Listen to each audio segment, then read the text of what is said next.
大家好啊！今日嚟到 Redland Season Park 咧，想拍攝呢個低密度住宅俾大家睇睇。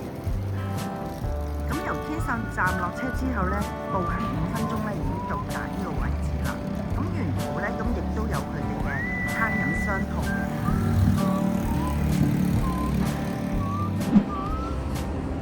而家咧，我哋前往去咧就睇一個咧房半嘅同埋地下花園嘅單位。周邊環境咧非常之幽靜嘅，咁而家我哋眼前呢一個位置就係會所嗰個位噶啦。咁沿途咧呢度咧，我哋眼前呢個位咧就係健身室啦。有陣時攰攰地咧行下散步咧，咁呢度坐下都可以嘅。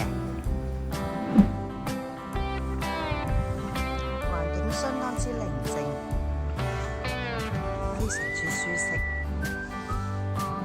Hello， 我哋又見面啦，嚟到 Redland Season Park 拍一個房半俾大家，仲有花園添。呢個實用率咧就係367尺嘅，咁而花園嘅面積係136。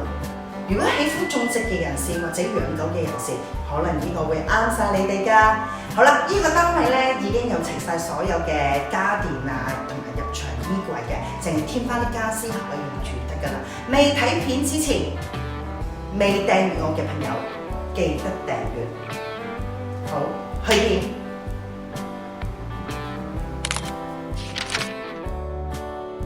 呢個入門位置，右手邊咧已經有上下格櫃㗎啦。咁有時出入啊，啲鞋就可以擺放喺呢度鞋櫃仔。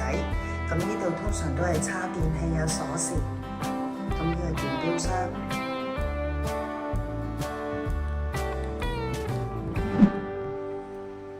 咁我哋行前少少啦，我右手邊咧係一個開放式廚房。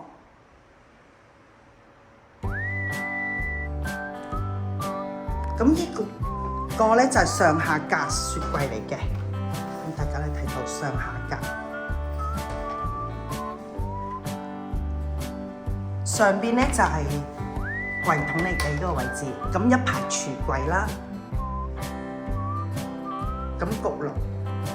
呢一度洗衣機喺一邊，就係用電磁爐嘅，佢呢個位置有。咁轉過嚟呢度少少啦，就客廳位置啦。咁做咗啲吊燈啦、吊風扇啦。咁你見到灰色一個咧，全部都係儲物櫃嚟嘅。呢一個，咁我打開俾大家睇睇，都幾深啊！其實都放咗好多嘢。咁一格格嗰啲位置咧，你可以調校嘅闊度。咁有時擺放咁高嘅地方咧，真係要擔梯啊！呢個位置。咁右手邊咧見到一條梯啦，咁以前有個工人姐姐喺度嘅，咁就行上去瞓覺㗎啦。呢個位置就咁都幾得意嘅，呢個設計得都唔錯。咁下邊呢度咧就一般咧都係放梳化呢個位置。咁轉過身嚟呢邊咧睇電視㗎啦。咁呢啲咧都係櫃嚟嘅，都係可以收納翻你平時嘅用品。我特登打開一格俾你睇，置頂。咁啊行出呢個咧就花園啦。咁平時啊你哋有養動物啊、種植嘢啊都可以嘅呢個位置。嗱，其實周邊都好靜，好幽靜，好舒適㗎。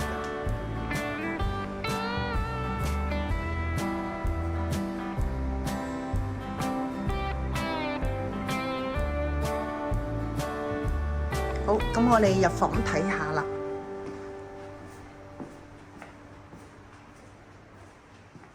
咁呢度其中一個半間房啦，個樓底都好高啊，其實。再轉過嚟呢一邊啦，嗱，大家至愛嘅啦，就有窗嘅佢呢個浴室。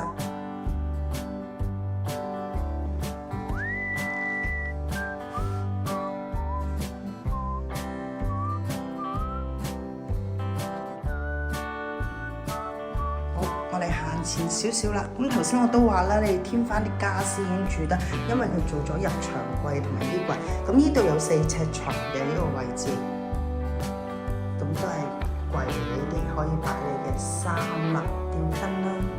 咁呢一度咧都係櫃嚟嘅呢個位置，呢個位都係衣櫃。咁好啦，介紹完呢度，如果大家對呢個房畔花園嘅亦都有想睇下嘅，可以聯繫我。下條片見，拜拜。